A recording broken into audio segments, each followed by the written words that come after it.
உலகமெல்லாம் உள்ள பல கலா ரசிகர்களின், பாட்டு பிரியர்களின் இதயங்களுக்கு பெரும் வேதனையாக, ஒரு பெரும் இழப்பாக சமீபத்தில் பாடகி எஸ். ஜானகி அவர்களின் இழப்பு கொடுத்தது. அது மறக்க முடியாத பேரிழப்பு. தமிழ்நாட்டுக்கு மட்டும் அல்ல, ஆந்திராவுக்கு மட்டுமல்ல, பலருக்கும் பிடித்தமான ஒரு பாடகியாக இருந்தார். அது மட்டுமல்ல, 19 மொழிகளில் பாடியவர். தமிழ், தெலுங்கு, கன்னடம், மலையாளம், ஒடியா, வங்காள மொழி, மராத்தி, துளு, உருது, குஜராத்தி, பஞ்சாபி, கொங்கணி, அசாமியம், சிந்தி, ஆங்கிலம், ஜப்பானி, அரபு, ஜெர்மனி, சிங்களம் என்று சுமார் 19 மொழிகளில் மிக அழகான உச்சரிப்போடு பாடி அவர்களின் இதயங்களை கவர்ந்த குயில் அவர். 88 வயதில் நம்மை ஆழ்ந்த துயரத்தில் விட்டு சென்ற அந்த இன்னிசை குயிலை பற்றி பேசுவதற்கு முன்பு, அவர் பல வருடங்களுக்கு முன்பு அளித்த பேட்டிகளில் ஒன்றை இங்கு உங்களோடு பகிர்ந்து கொள்கின்றேன். உங்களது இந்த உயர்வுக்கு யார் காரணம் என்று திருமதி எஸ். ஜானகியிடம் கேட்டபோது அவர் சொன்னார், முதலில் என் கணவர் ராம் பிரசாத் எனது இசை ஆர்வத்துக்கு உரமிட்டு வளர்த்தவர் அவர். என்னை அவர் ஊக்கப்படுத்தாமல் இருந்திருந்தால் நான் ஒரு அடுப்படையிலே சமையல்காரியாக இருந்திருப்பேன். தெரிஞ்ச கலையை 4 பேர் பாராட்டும்படி வெளிப்படுத்த வேண்டும் என்று அவர்தான் வற்புறுத்தினார். அடுத்து எனக்கு வாய்ப்பளித்த நல்ல உள்ளங்களும் பத்திரிகையாளரும் தான் காரணம். என் குறைகளை பற்றி பெரிதுபடுத்தாமல் நிறைகளை பெரிதாக்கி காட்டி என் புகழ் வளர காரணமாக இருந்தவர் பத்திரிகையாளர்கள்தானே. நீங்கள் இதுவரை பாடியுள்ள பாடல்களில் மிகச் சிறந்த பாடல் என்று எதை குறிப்பிடுவீர்கள் என்று கேட்டபோது, என் வரை ஒரு பாடலின் வெற்றிக்கு கூட்டு முயற்சியே காரணம் என்பேன். கதைப்படி காட்சி நன்கு அமைக்கப்பட வேண்டும். அதற்கேற்ப பாடல் கருத்துமிக்க பாடலாக அமைய வேண்டும். அதற்கு சிறப்பாக இசையமைக்கப்பட வேண்டும். இதை துல்லியமாக வெளிப்படுத்தும் வகையில் ஒளிப்பதிவு செய்து நன்கு அமைக்கப்பட்டிருக்க வேண்டும். அப்பொழுது குரல் வளமும் ஓரளவு அனுபவமும் கொண்ட யார் பாடினாலும் பாட்டு எடுப்பாக அமையும் என்பதே எனது கருத்து.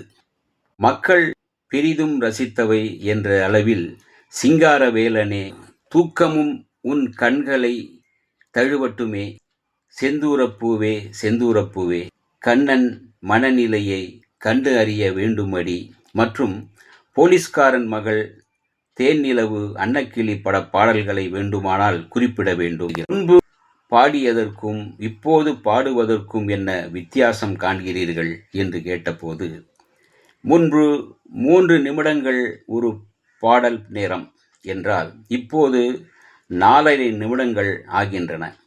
பாடல் வரிகளை விட பின்னணி வாத்திய இசைக்கு அதிக நேரம் ஒதுக்கப்படுகின்றது. முன்னை விட இப்போது 1 நிமிஷம் அதிகம் பாடலுக்கு செலவாகிவிடுகிறது. ஒரு பின்னணி பாடகி என்ற அளவில் அந்த துறையில் உங்களுடைய ஆசை என்ன? பொதுவாக எனக்கு எதிலும் ஆசை கிடையாது. ஆசைப்பட்டபடி நடக்காவிட்டால் ஏற்படும் ஏமாற்றத்தை என்னால் தாங்கிக் கொள்ள முடியாது. ஆனால் நீங்கள் கேட்பதால் கூறுகிறேன், முழுவதுமாக கர்நாடக சாஸ்திரிய சங்கீத படத்தில் பாட விரும்புகிறேன். இப்படி சங்கராபரணம் போன்ற சில படங்களில் பாடியிருக்கின்றேன் என்றாலும் முழுவதுமாக கதாநாயகி பாடுவதாக அமையும் படங்களில் பாட ஆசைப்படுகிறேன். இன்னொரு ஆசையும் உண்டு. ஆனால் என் உடல் நிலை காரணமாக அதை அடக்கி கொண்டிருக்கிறேன்.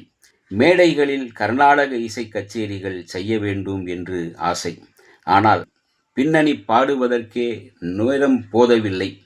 வெளியூர் சென்று வருவதில் தாமதம் ஏற்படும் என்பதாலும் என் உடல்நிலை காரணமாகவும் கச்சேரி செய்யும் ஆசையை விழுங்கி ஏப்பம் விட்டுவிட்டேன். அந்த ஆசை ஒரு விதத்தில் பூர்த்தியாகியிருக்கிறது. நான் திரைப்பட உலகில் பாட ஆரம்பித்து இந்த ஏப்ரலுடன் 25 ஆண்டுகளாகின்றன. இந்த வெள்ளி விழாவை முன்னிட்டு தியாகராஜ கீர்த்தனைகளை காசட்டில் பாடியிருக்கின்றேன்.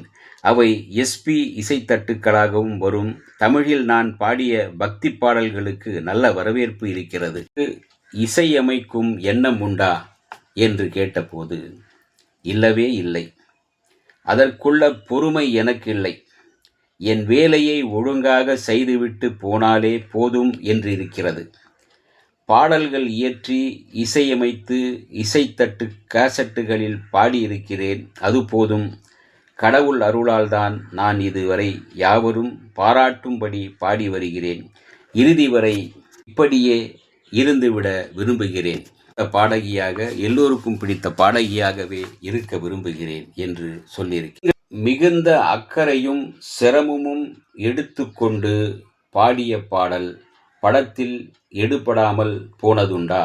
ஆம் என்றால் அப்போது உங்கள் மனநிலை எப்படி இருந்தது என்று கேள்வி கேட்டதும், டைரக்டரும் மியூசிக் டைரக்டரும் காட்சியை பற்றி பிரமாதமாக வர்ணிக்க, பாடலை நான் அடிவயிற்றிலிருந்து மிகவும் சிரமப்பட்டு பாட, ஒளிப்பதிவாளர் பிரமாதமாக ஒளிப்பதிவு செய்ய, இசையமைப்பாளர் தான் அமைத்த டியூனுக்கு நான் பிரமாதமாக பாடியதாக பாராட்ட, இத்தனைக்கும் பிறகு படத்தை பார்த்தால் காதலர்கள் இருவரும் ஆடிக்கொண்டும் ஓடிக்கொண்டும் சிரித்து கொண்டும் இருப்பார்கள். யாரோ பாடினால் நமக்கென்ன என்பது போல அவர்கள் காரிலும் ரயிலிலும் போகும்போது என் பாடல் அனாதை குழந்தை போல கேட்பாரட்டு கிடக்கும். அப்போது ரொம்பவும் வேதனையாக இருக்கும். அதை வார்த்தைகளால் வெளிப்படுத்திவிட முடியாது. பெற்ற குழந்தையிடம் தாயை விட யாரும் பாசம் வைத்து விட முடியுமா? ஆனால் அழுகின்ற மனதை தேற்ற முயற்சிப்பேன். என்ன செய்ய முடியும்?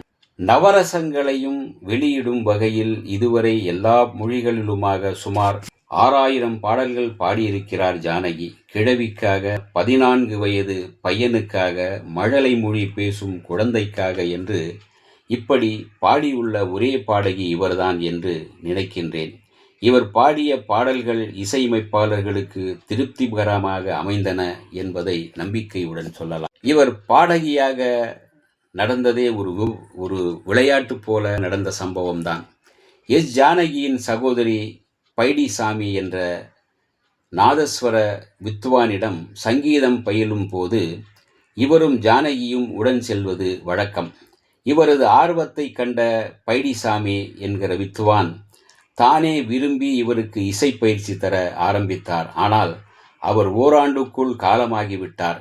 இந்த ஆரம்ப சிக்ஷை காரணமாகத்தான் கொஞ்சும் சலங்கை படத்தில் சிங்கார வேலனே தேவா பாடலை நாதஸ்வரத்தோடு இவ்வளவு சிறப்பாக பாட இவரால் முடிந்தது.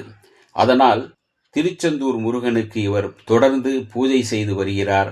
மாதா மாதம் அர்ச்சனை ஏற்பாடுகளும் செய்து வருகிறார்.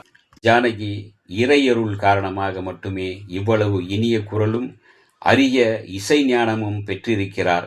இவர் இரண்டையும் அப்படியே காப்பாற்றி வருகிறார். இவருடைய புகழை அப்படியே காப்பது இசை கலை ரசிகர்களின் கடமை. அந்த பத்திரிகையாளர் செங்கைவாசி இந்த பேட்டியை முடித்திருக்கின்றார். இசைக்குயில் கூவுகிறது என்ற பத்திரிகை பேட்டியை உங்களுக்கு தந்திருக்கின்றேன். இந்த வீடியோ உங்களுக்கு பிடிச்சிருந்தா லைக் பண்ணுங்க, ஷேர் பண்ணுங்க, கமெண்ட் பண்ணுங்க, சப்ஸ்கிரைப் பண்ணுங்க, மறக்காம பெல் ஐகானை கிளிக் பண்ணுங்க.